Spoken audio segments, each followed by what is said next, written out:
Motherhood is often described as the most beautiful journey, but few people talk about how lonely and frightening it can become when life throws unexpected storms. I never thought I would face one of those storms so soon. I am a mother of two baby boys. They are my whole world, my reason to breathe, and the light that keeps me going even on the darkest days. But one day, that light nearly went out. One of my sons was rushed to the hospital, and the doctors told me words that made my knees go weak. He needs surgery, and he needs it now. Fear crashed over me like a wave. My baby's life depended on this surgery, yet I had another little one in my arms who also needed care. I couldn't be in two places at once. I turned to the people I thought would help me without hesitation. Family, friends, loved ones. Surely they would stand by me. Surely they would understand. But what I heard instead left me stunned, heartbroken, and furious all at once. They refused. They called me a problem. I thought I was asking for love. Instead, I received rejection. And that rejection lit a fire inside me that no one saw coming, a fire that would change everything. Being a mother of two baby boys is a blessing, but it is also a test of strength I never imagined I would face. People often admire the smiles, the cute giggles, the little shoes lined up at the door. They rarely see the sleepless nights, the endless laundry, the crying that pierces the silence at 2 a.m. I lived in that reality every single day, feeding one baby while the other cried in his crib, rocking one to sleep while the other woke up hungry again. My arms ached, my eyes burned from lack of rest, yet my heart kept pushing forward, because when you are a mother, giving up is not an option. There were days I felt invisible, while others enjoyed their freedom. I was trapped in a cycle of diapers, bottles, and exhaustion, and yet I told myself it was worth it, because love for my children was stronger than my tired bones. Still, deep down, I believed I wasn't truly alone. I thought that when things became too heavy, when I needed just a little help, there would always be family or friends to lean on. Isn't that what we're told? That it takes a village to raise a child? I clung to that belief, comforting myself that if a real emergency ever came, I wouldn't have to face it alone.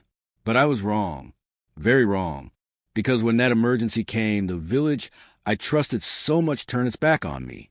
And I learned the hard way that sometimes the people you expect to hold you up are the first ones to let you fall. It happened suddenly, on a night I will never forget. One of my baby boys, my youngest, was restless, crying in a way that sent chills down my spine. A mother knows her child's normal cries, and this one was different. It was sharp, desperate, filled with pain I couldn't soothe. I rushed to the hospital, clutching him tightly against my chest while my other little one cried in his stroller. My heart raced faster than my footsteps. When the doctor examined him, the world seemed to stop. His face grew serious, his voice steady but heavy. "He needs surgery," he said. "It must be done immediately." The words cut through me. Surgery? My baby was so small, so fragile. The thought of him lying unconscious on a cold operating table shattered me inside. Tears blurred my vision as I nodded, agreeing to whatever had to be done to save him. But another problem arose instantly, my other son. He was just a baby too, helpless, needy, too young to understand what was happening. I couldn't bring him into the operating room, and I couldn't leave him alone. I thought of the people closest to me, family, friends, the ones who always said, "If you ever need anything, just call." Well, this was the moment I needed them most. With trembling hands, I picked up my phone and started dialing.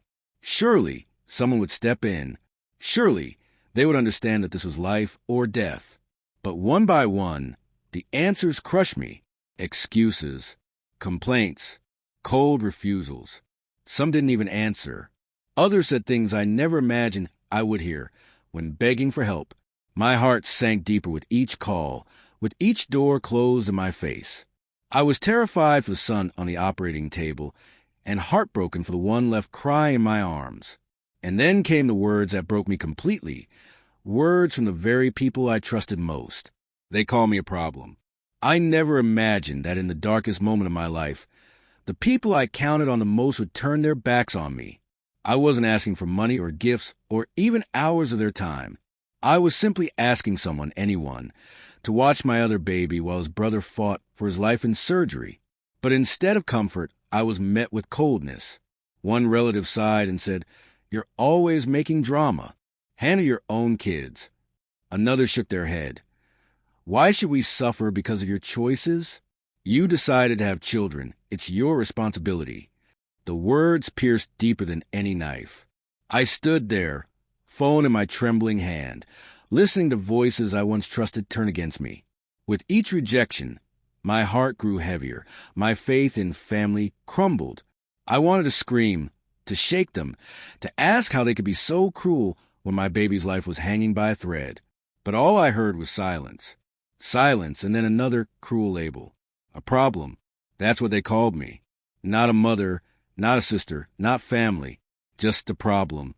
Tears spilled down my cheeks as I sat in that hospital corridor, holding my other baby close while the first lay on the operating table. His cries echoed in the hallway, mixing with the sound of my own breaking heart. People passed by, some offering sympathetic looks, but no one stayed. No one reached out to help. It was then I realized something painful but true. Blood does not always mean loyalty. The ones you think will hold your hand in the storm might be the very ones to push you deeper into it. And in that moment, sitting alone with betrayal heavy on my shoulders, I felt something inside me begin to change. The fear was still there. The heartbreak was still raw. But beneath it all, a fire started to burn, quietly, steadily.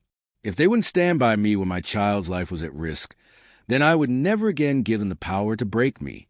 Hours passed in that cold hospital corridor, yet it felt like days.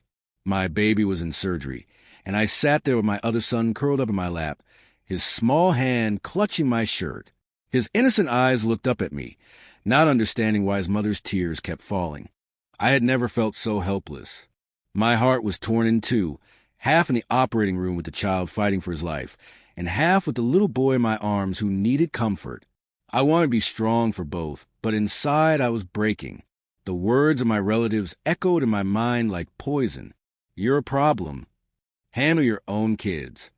Their voices rang louder than the beeping machines around me. Each cruel word added to the weight crushing my chest. And then something inside me snapped. I realized I couldn't keep begging people who clearly didn't care. I couldn't keep expecting love from hearts that had none to give. The truth was bitter, but it was clear. I was on my own. For a moment, despair nearly swallowed me whole. But then I looked at my son, his tiny face, his fragile body trembling against me. And suddenly, the tears dried. The weakness turned into something else. A mother's instinct. A silent vow. I whispered to him, my voice shaking but firm, "Don't worry, baby. I've got you. I've got both of you. We don't need anyone else." That was the breaking point. Not just of pain, but of transformation. In that moment, I stopped being the woman who begged for help. I became the mother who would stand alone if she had to. No more pleading. No more tears wasted on people who didn't deserve them. From that night forward, my children would be my only priority, and I would rise, even if I had to rise alone. When the surgery was finally over, and the doctor came out with a tired but hopeful smile, I nearly collapsed from relief.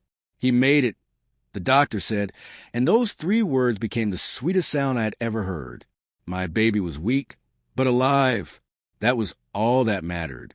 But as I held both of my boys close that night, something inside me had changed forever. I wasn't the same woman who had walked into that hospital begging for help. The pain of rejection had carved new strength into me, and I made a decision that would define my future. I stopped asking. I stopped calling the people who had labeled me a problem.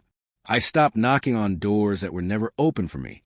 Instead, I built my own routines, my own way of managing life with 2 little ones. The days were hard, sometimes unbearably hard, but they were mine. And every challenge I overcame reminded me that I was stronger than anyone believed. My response wasn't loud.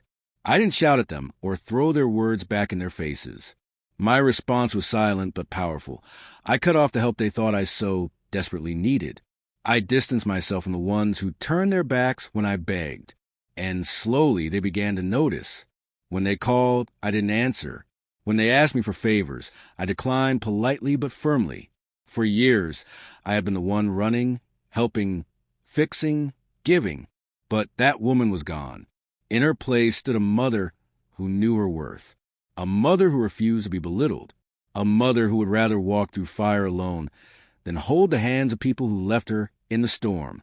That was my response. Quiet, steady, unshakable. And though they didn't admit it out loud, I could see it in their faces the next time they looked at me. They were shocked, confused, even a little guilty, because they expected me to fall apart without them. But instead, I rose. At first, my silence didn't bother them. In fact, I think some of them were relieved. They thought I had finally stopped bothering them with my so-called problems. They carried on with their lives, smug in their belief that I had no choice but to crawl back eventually. But they were wrong. Days turned into weeks, and weeks into months. I never called. I never asked for a single thing. I stopped showing up at family gatherings, stopped offering my time whenever they needed help. For the first time, I put my energy where it belonged, into my children and myself. And that's when the shift began. The same relatives who had refused to watch my baby now started needing me. One wanted me to babysit. Another wanted help running errands. A few even asked me for money, as if nothing had happened. But when they reached out, I gave them the same thing they had once given me. Nothing. I wasn't cruel. I didn't scream or accuse. I simply said no. And every no carried the weight of every tear I had cried in that hospital hallway. Soon, the whispers began. She's changed. She doesn't care about family anymore. But deep down, they knew the truth. I hadn't changed. I had finally learned. I had learned that real family doesn't call you a problem when you're drowning. Real love doesn't disappear when it's inconvenient. And the consequence of their betrayal was losing me. I saw it in their faces the next time we met, the awkward glances, the nervous smiles. They were uncomfortable around me now, not because I'd shouted at them, but because I hadn't. My silence was louder than any argument. My independence was their punishment. They thought I needed them. But the truth, it was they who needed me. And when they realized that, when they saw me standing strong with my children by my side, their mouths fell silent. They were left speechless, not by anger, but by the strength they never thought I had. Life after that night was not easy, but it was different. It was mine. For the first time, I stopped waiting for others to save me and started saving myself. Every diaper I changed, every late-night feeding, every doctor's visit I handled alone became proof that I could stand on my own 2 feet. My boys grew stronger, healthier, and happier. Watching them laugh and play reminded me daily that the pain I went through was not wasted. It shaped me into the mother they needed. Instead of feeling bitter about those who abandoned me, I poured my energy into creating a safe, loving home for my children. There were still difficult days, of course. Days when exhaustion threatened to knock me down, when loneliness whispered that I couldn't keep going. But each time, I remembered that hospital corridor, those cruel words, and the strength I found in my darkest hour. And I rose again. Healing came slowly, not from the apologies I never received, but from the pride I felt in myself. Growth came when I realized I didn't need their approval, their help, or their empty promises. My children were my reason, my strength, and my future. Looking at them, I understood one thing clearly. The fire that almost destroyed me had instead built me into something unshakable. And from that fire, we grew, not weaker, but stronger than ever. When I look back on that painful chapter of my life, I no longer see only the betrayal, the tears, or the rejection. I see the turning point, the moment I discovered how much strength I carried within me. What was meant to break me became the reason I rose higher than I ever thought possible. My children never knew the full weight of what happened that night, and I pray they never feel that kind of abandonment. What they will know, however, is that their mother stood tall when no one else did. They will know that love and loyalty aren't proven by words, but by actions. Those who refused to stand by me taught me a lesson I'll never forget. Not everyone who shares your blood deserves a place in your life. Sometimes, family is found in unexpected places, in kindness from strangers and support from neighbors, or even in the strength you find inside yourself. They once called me a problem, but the truth is, I became the solution. I carried both my boys through that storm, and we came out stronger, and in the silence of their guilt and my independence. The message was clear. I didn't just survive without them. I thrived, and that, more than anything, left them speechless.